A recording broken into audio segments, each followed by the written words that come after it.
Hello and welcome back to another video. अगर आप इग्नू यानी कि Indira Gandhi national open university से बीएड एंट्रेंस एग्ज़ाम 2026 की प्रिपरेशन कर रही हैं तो ये वीडियो आपके लिए बहुत ही इंपॉर्टेंट है। इग्नू का जो बीएड एंट्रेंस एग्ज़ाम की जो नई डेट है वो है 29 मार्च। हम इस वीडियो में करने वाले हैं टीचिंग एप्टीट्यूड के 50 most important questions.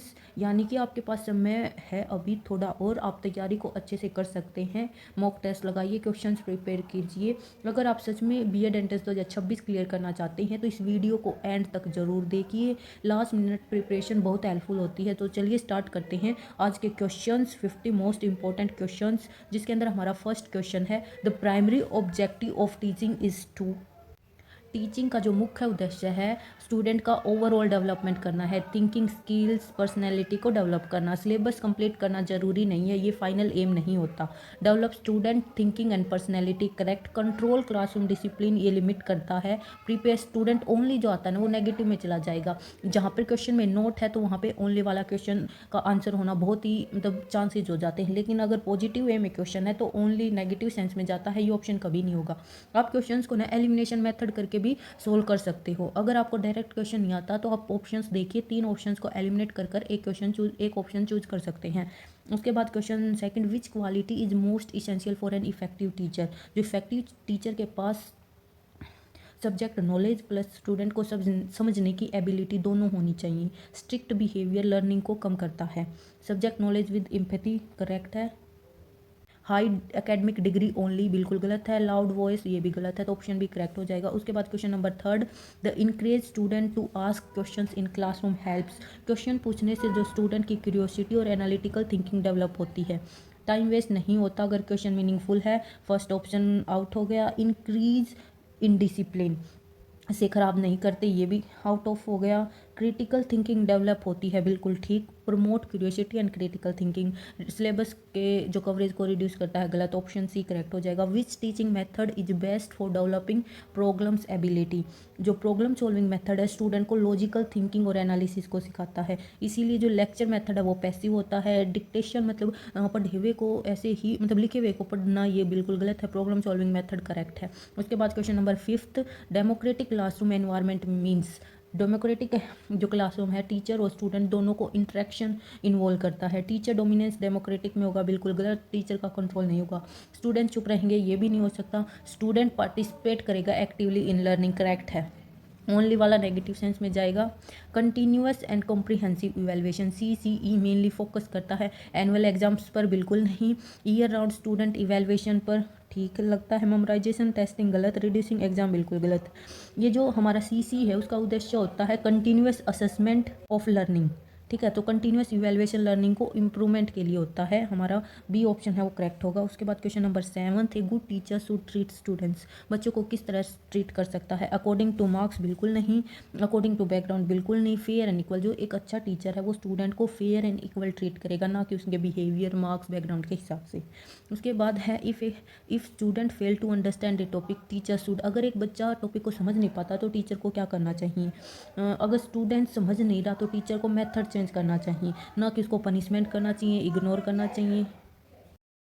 Option number C हो जाएगा, चेंज टीचिंग स्ट्रेटेजी, मतलब मेथड चेंज करना चाहिए। उसके बाद question number 9, the main M of modern education is. Main M बताना है हमें मॉडर्न एजुकेशन का।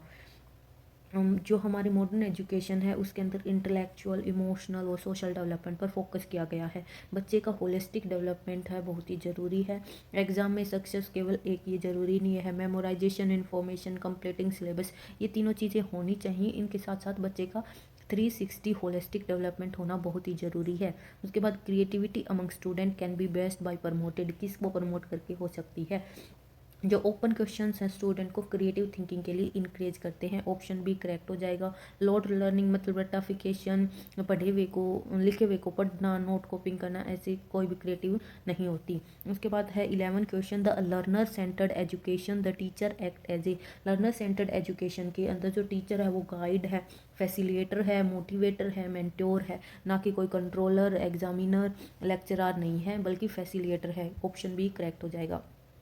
Which method promote active student participation most. जो डिस्कशन स्टूडेंट्स को एक्टिवली पार्टिसिपेट करने का मौका देते हैं। जो लेक्चर मेथड है वो पैसिव होता है, ग्रुप डिस्कशन इंटरेक्शन को एक्टिव करता है। डिक्टेशन रीडिंग मेथड गलत हो जाएंगे। उसके बाद 13th question, which factor play the biggest role in the students learning, student की लर्निंग के अंदर सबसे बड़ा फैक्टर कौन सा है। जो मोटिवेशन है लर्निंग का स्ट्रॉन्गेस्ट साइकोलॉजिकल फैक्टर है। फर्नीचर लर्निंग का माइनर इफेक्ट डालती हैं। मोटिवेशन अटेंशन है जो स्टूडेंट का, वो सबसे बेस्ट ऑप्शन है इसके लिए करेक्ट। स्कूल बिल्डिंग जो क्वालिटी, ये सारे सेकेंडरी हैं। उसके बाद 14th क्वेश्चन है, विच इज़ नोट, यहाँ पर हमेशा नोट पे फोकस रखें। A characteristic of an effective teacher, जो हमारा नोट है वो क्या आता है, नेगेटिव सेंस में जाएगा, तो जो हमारा ऑप्शन होगा वो भी नेगेटिव मिलेगा। पेशेंस बहुत ही ठीक है। बायस टूवर्ड्स सम स्टूडेंट्स, ये गलत होगा। क्लियर कम्युनिकेशन, इंकरेजमेंट, ये तीन ऑप्शन सही है, तो जो हमारा बी है वो गलत हो जाएगा। उसके बाद question number 15th, the learning becomes most effective when active involvement learning retention को बढ़ाता है। जो मेमोराइजेशन है वो शॉर्ट टर्म लर्निंग पर फोकस डालता है। स्टूडेंट एक्टिवली पार्टिसिपेट करेंगे, इफेक्टिव लर्निंग होगी। स्टूडेंट चुप रहेंगे तो नहीं होगी। स्टूडेंट टीचर डोमिनेट करेगा क्लास में, ये भी गलत होगा। Which teaching aid improve conceptual clarity most, जो कंसेप्चुअल क्लियरिटी है वो कौन ज़्यादा करते हैं, जो विजुअल एड्स हैं जैसे कि चार्ट, डायग्राम, इमेज, कंसेप्ट को क्लियर और इंटरेस्टिंग बनाते हैं, तो ऑप्शन ए हमारा करेक्ट हो जाएगा। उसके बाद क्या है 17th question, the best type of motivation in learning is, सबसे जो बेस्ट टाइप है मोटिवेशन लर्निंग का, वो लर्निंग को इनर इंटरेस्ट सबसे इफेक्टिव बनाता है। जो आंतरिक इंटरेस्ट है हमारे अंदर का वो ज़्यादा बनाएगा, तो ऑप्शन भी करेक्ट हो जाएगा। उसके बाद 18th क्वेश्चन है, learning by doing is the principle, जो हम करके सीखते हैं वो किस चीज़ का प्रिंसिपल है। ऑप्शन बी है करेक्ट हो जाएगा इसका, activity based learning. Activity based learning है वो हम उसमें करके सीखते हैं। उसके बाद है 19th क्वेश्चन, जो इंक्लूसिव एजुकेशन है वो कौन सी होती है, हमें ये बताना है। टीचर ओनली गिफ्टेड स्टूडेंट्स, बिल्कुल नहीं। गिफ्टेड स्टूडेंट को ही पढ़ाना, बिल्कुल नहीं। डिसेबल्ड स्टूडेंट को पढ़ाना, ये भी बिल्कुल नहीं। Teaching all student, inclusive education समावेशी शिक्षा होती है जिसमें सभी बच्चों को बिना किसी भेदभाव के एक साथ पढ़ाना। टीचिंग ओनली वीक स्टूडेंट, जो ओनली आता है ये नेगेटिव सेंस में आता है, तो ये तीन ऑप्शन गलत हो जाएंगे और ऑप्शन सी करेक्ट हो जाएगा, टीचिंग ऑल स्टूडेंट्स टुगेदर। इसके बाद है 20th क्वेश्चन, जिसके अंदर पूछा गया है, इफेक्टिव क्लासरूम कम्युनिकेशंस रिक्वायर्स, जो इफेक्टिव क्लासरूम कम्युनिकेशन है उसके अंदर किस किस चीज़ की ज़रूरत होती है। जो कम्युनिकेशन इफेक्टिव है तभी होगा जब आइडिया क्लियर होगा। लाउड वॉइस बिल्कुल ज़रूरी नहीं है। फास्ट स्पीकिंग अंडरस्टैंडिंग कम कर सकती है, ठीक है। क्लियरिटी इफेक्टिव कम्युनिकेशन की है। लॉन्ग लेक्चर्स हैं वो बोर्डम पैदा कर देते हैं, इसीलिए हमारा ऑप्शन 3 है वो करेक्ट हो जाएगा। उसके बाद 21 question, the teacher's role in modern education is mainly, जो रोल है टीचर का मॉडर्न एजुकेशन में वो क्या है ये बताना है। जो मॉडर्न एजुकेशन है उसमें टीचर गाइड है, सपोर्टर है, मेंटोर है, जो इन्फॉर्मेशन प्रोवाइडर ट्रेडिशनल रोल है, तो ये गलत हो जाएगा। उसके बाद क्या है, फैसिलेटर लर्निंग प्रोसेस सपोर्ट करता है, ये करेक्ट है। स्ट्रिक्ट कंट्रोलर है, बिल्कुल नहीं, इससे जो लर्निंग है वो कम होती है। अथॉरिटेटिव रोल को लिमिटेड कर देता है, इसीलिए हमारा ऑप्शन बी है करेक्ट हो जाएगा। उसके बाद है 22 question, which activity develop analytical thinking among students, बच्चों के लिए, बच्चों के अंदर जो विश्लेषण है वो थिंकिंग है वो किस एक्टिविटी से डेवलप होती है। जो हम रटाफिकेशन करते हैं, बिल्कुल नहीं, उससे नहीं होगी, ऑप्शन ए है गलत हो जाएगा। डिबेट एनालिटिकल थिंकिंग को डेवलप करते हैं, बिल्कुल ठीक। डिस्कशन भी। मेमोराइजेशन, कॉपी राइटिंग बिल्कुल नहीं करते, ऑप्शन बी करेक्ट। उसके बाद क्लासरूम डिसिप्लिन मेनली डिपेंड करता है किसके ऊपर। जो क्लासरूम हमारा है वो टीचर के बिहेवियर और पर्सनैलिटी पर डिपेंड करता है। स्ट्रॉन्ग इम्पैक्ट डालता है टीचर का बिहेवियर और पर्सनैलिटी, ऑप्शन ए करेक्ट है। स्टूडेंट की हाइट पर इरिलेवेंट है। क्लासरूम पेंट के अंदर ये कोई मेन फैक्टर नहीं है। डेस्क अरेंजमेंट लिमिटेड रोल करता है, इसीलिए ऑप्शन ए करेक्ट हो जाएगा। उसके बाद 24th question, evaluation helps teacher to, teacher की किस तरह से ये हेल्प करता है। जो इवेल्युएशन है टीचर को स्टूडेंट की वीकनेस और प्रोग्रेस को समझने में मदद करता है। जो रैंकिंग सेकेंडरी प्रोसेस होता है जिसमें ओनली आ जाए, ये हमारा ऑप्शन बिल्कुल करेक्ट नहीं होगा कभी भी। आइडेंटिफाई लर्निंग गैप्स, ठीक है, एक ऑप्शन ये है तो ये करेक्ट लग रहा है। पनिश वीक स्टूडेंट, बिल्कुल नहीं। इंक्रीज कंपटीशन, ये भी नहीं, तो हमारा बी ऑप्शन करेक्ट हो जाएगा। उसके बाद है 25th question, the best indicator of successful teaching is, जो सक्सेसफुल टीचिंग है उसका बेस्ट हमें ये बताना है इंडिकेटर क्या है। जो इफेक्टिव टीचिंग का जो रियल इंडिकेटर है वो स्टूडेंट का कंसेप्ट क्लियर होना है। सिलेबस कंप्लीटेशन अलोंग सक्सेस बिल्कुल नहीं होता। अंडरस्टैंडिंग टीचिंग क्वालिटी दिखाती है, बिल्कुल ठीक। टीचर की पॉपुलैरिटी इरिलेवेंट है। होमवर्क क्वालिटी है लर्निंग मेजर नहीं करता, ठीक है, हमारा बी ऑप्शन करेक्ट हो जाएगा। उसके बाद 26 क्वेश्चंस, विच लर्निंग थ्योरी इम्फेसाइज री इन्फोर्समेंट, कौन सी जो थ्योरी है वो इम्फेसाइज करती है, हमें ये बताना है। जो बिहेवियरिज्म थ्योरी है उसके अंदर री इन्फोर्समेंट मतलब रिवार्ड एंड पनिशमेंट लर्निंग का की फैक्टर होता है। बिहेवियरिज्म री इन्फोर्समेंट पर बेस्ड है, बिल्कुल करेक्ट हो जाएगा। हमारा ऑप्शन ए ही हमारा क्या है, ठीक है, करेक्ट है। सेकंड करेक्ट है। उसके बाद जो हम करने वाले हैं, एक बार इन ऑप्शंस को और देख लेते हैं। जो कंस्ट्रक्टिविज्म है वो एक्सपीरियंस बेस्ड लर्निंग को करता है, ठीक है, और जो कॉग्निटिविज्म है वो थिंकिंग प्रोसेस पर फोकस करता है। ह्यूमनिज्म है वो इमोशंस एंड ग्रोथ पर फोकस करता है, ठीक है। उसके बाद हम 27th क्वेश्चन करेंगे। When a student gives A wrong answer the teacher should, एक बच्चा जब गलत आंसर देता है तो टीचर को क्या करना चाहिए। टीचर को स्टूडेंट को पॉजिटिव फीडबैक और गाइडेंस देनी चाहिए। पनिशमेंट है वो कॉन्फिडेंस लूज करता है। इग्नोर द आंसर अपॉर्चुनिटी को खो देता है। Guide to correct understanding correct है। क्रिटिकल पब्लिसिटी ये क्रिटिसिज्म हार्मफुल होता है, सी ऑप्शन करेक्ट। उसके बाद 28 questions, which strategy improve classroom interaction, कौन सी स्ट्रेटजी क्लासरूम में जो इंस्ट्रक्शन होती है, इंटरेक्शन होती है, डिस्कशन होता है उसको इम्प्रूव करती है। जो ओपन क्वेश्चन स्टूडेंट्स को थिंकिंग और डिस्कशन के लिए इंकरेज करती है, तो इंटरेक्शन है, करेक्ट हो जाएगा open answer questions. Long lectures irrelevant है। साइलेंट रीडिंग और रटाफिकेशन ये सारे ऑप्शंस गलत हैं। उसके बाद question number 29, assessment conducting during the learning process is called, जब हम पढ़ते के समय जो पढ़ाई के दौरान असेसमेंट करते हैं उसको क्या बोलते हैं, formative assessment. Formative assessment learning के प्रोसेस के दौरान कंटिन्यूस इवैल्यूएशन होता है। समेटिव असेसमेंट कब होता है, टर्म एंड पर, जैसे कि हमारे एग्जाम्स होते हैं। फॉर्मेटिव ड्यूरिंग द क्लास हो जाएगा, option B correct. Annual assessment साल के लास्ट में होगा और फाइनल इवैल्यूएशन क्या होता है, एंड के अंदर। एनुअल असेसमेंट लिमिटेड होता है, ये बात हमेशा याद रखना। उसके बाद 30th क्वेश्चन है 30वां, which teaching method increase independent learning, जो इंक्वायरी लर्निंग स्टूडेंट होते हैं वो इंडिपेंडेंटली एक्सप्लोर करने का मौका मिलता है उन्हें, इंडिपेंडेंट थिंकिंग डेवलप होती है, हमारा फर्स्ट ऑप्शन करेक्ट हो जाएगा।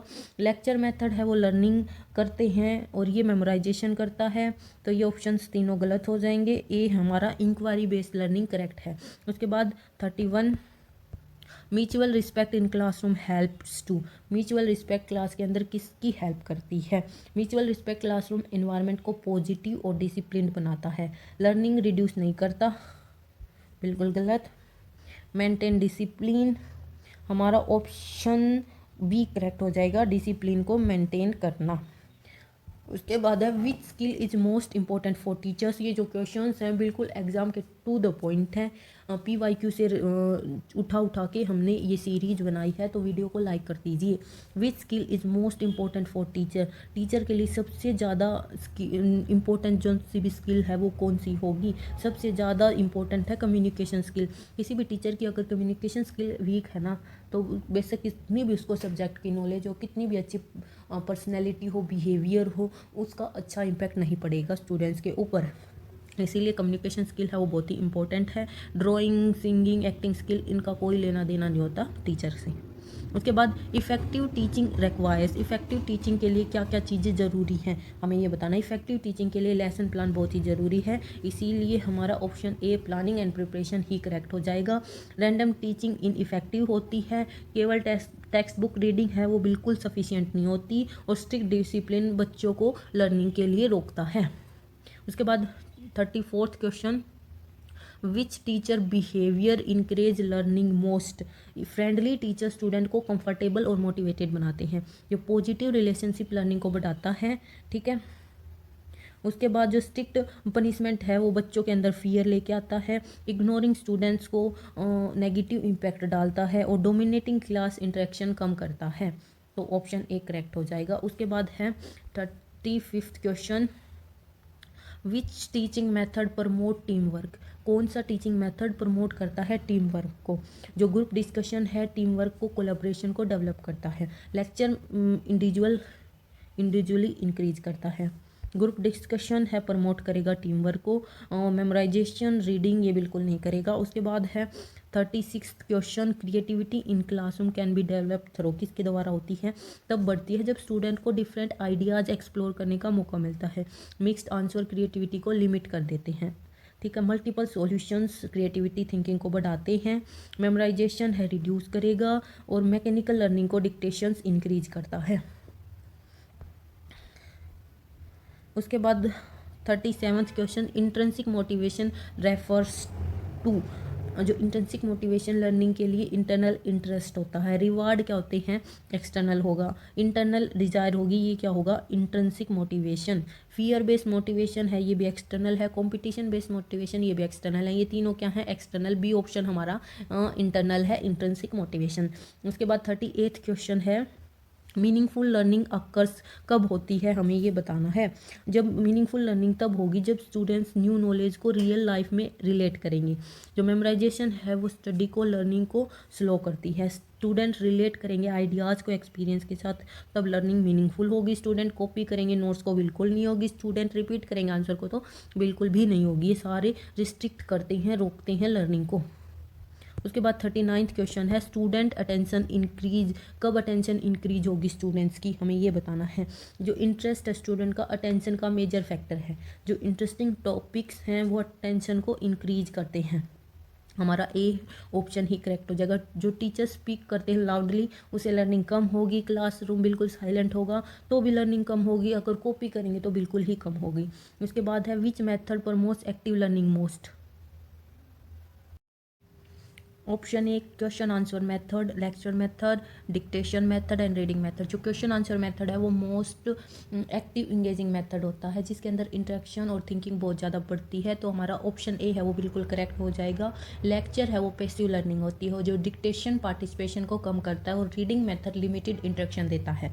उसके बाद question number 41, constructivist approach emphasise, किसको इम्फेसाइज करती है, हमें ये बताना है।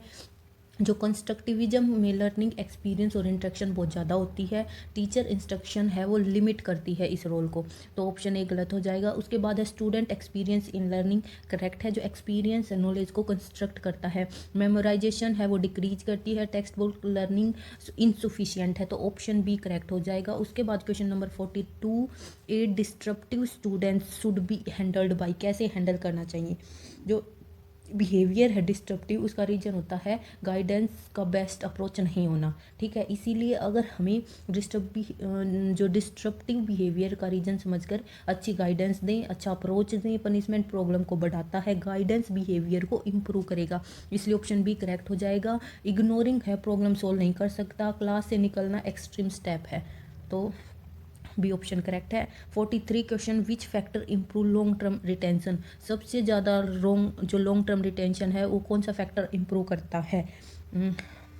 इसका ऑप्शन हो जाएगा जो इंगेजमेंट है, मेमोरी को स्ट्रॉन्ग बनाता है, ऑप्शन ए है वो ही करेक्ट हो जाएगा हमारा। Next question, feedback in learning help, तो जो फीडबैक है लर्निंग में किस तरह से हेल्प करता है।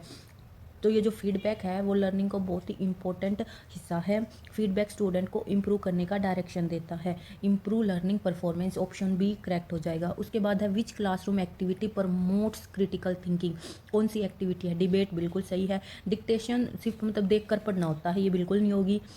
मेमोराइजेशन रट्टाफिकेशन नहीं होगा, कॉपिंग बिल्कुल भी नहीं होगी, तो ऑप्शन ए करेक्ट हो जाएगा। उसके बाद 46 क्वेश्चन है, lesson planning help teacher, lesson planning teacher की किस तरह से हेल्प करती है। लेसन प्लानिंग टीचिंग को ऑर्गेनाइज्ड और गोल ओरिएंटेड बनाता है, इसीलिए ऑब्जेक्टिव अचीव करना मेन पर्पज होता है, ऑप्शन बी हमारा करेक्ट हो जाएगा। अचीव लर्निंग ऑब्जेक्टिव्स, केवल जो ओनली आएगा ना, हमेशा याद रखना वो कभी नहीं होगा, केवल टाइम बचाता है, ऐसा बिल्कुल नहीं होता, उसको ऑर्गेनाइज्ड बनाता है, गोल ओरिएंटेड बनाता है, ठीक है। क्वेश्चंस अवॉइड करने का रॉन्ग अप्रोच है, बिल्कुल गलत। स्टूडेंट को कंट्रोल करता है, गलत है। Which factor supports effective learning most, कौन सा फैक्टर है जो इफेक्टिव लर्निंग को बहुत ही अच्छी तरह सपोर्ट करता है। जो क्यूरियोसिटी है वो लर्निंग का स्ट्रॉन्ग नेचुरल मोटिवेटर है, तो क्या हो जाएगा, option A correct. School uniform, school timing, desk arrangement secondary purpose हो सकती हैं, लेकिन जो प्राइमरी है वो स्टूडेंट क्यूरियोसिटी है। उसके बाद 48 question, conceptual understanding improves through, किसके थ्रू इम्प्रूव कर सकते हैं, हमें ये बतानी है। एग्जाम्पल्स एब्स्ट्रैक्ट कंसेप्ट को क्लियर और रिलेटेबल बताते हैं। हम क्लास में कोई एग्जाम्पल दे दें, रियल लाइफ एग्जाम्पल देंगे तो स्टूडेंट उससे कनेक्ट कर पाएगा, ठीक है, तो क्या हो जाएगा, option A correct. Memorisation, dictation, repetition गलत है। उसके बाद 49 question, which ability help teacher manage classroom effectively, कौन सी एबिलिटी है लीडरशिप स्किल, ठीक है, ये बहुत ही इंपॉर्टेंट स्किल है जो टीचर्स की लीडरशिप होती है क्लासरूम में, उसको मैनेजेबल बनाने में मदद करती है। उसके बाद last question, the ultimate aim of education is to develop, क्या डेवलप करना होता है? जो एजुकेशन का अल्टीमेट एम है कैरेक्टर, वैल्यू, पर्सनैलिटी डेवलप करना है, तो ऑप्शन भी करेक्ट हो जाएगा। अगर आप चाहते हैं कि मैं इसी स्टाइल से और क्वेश्चन लेके आऊँ रीजनिंग के, तो वीडियो को लाइक और चैनल को सब्सक्राइब कर लीजिए।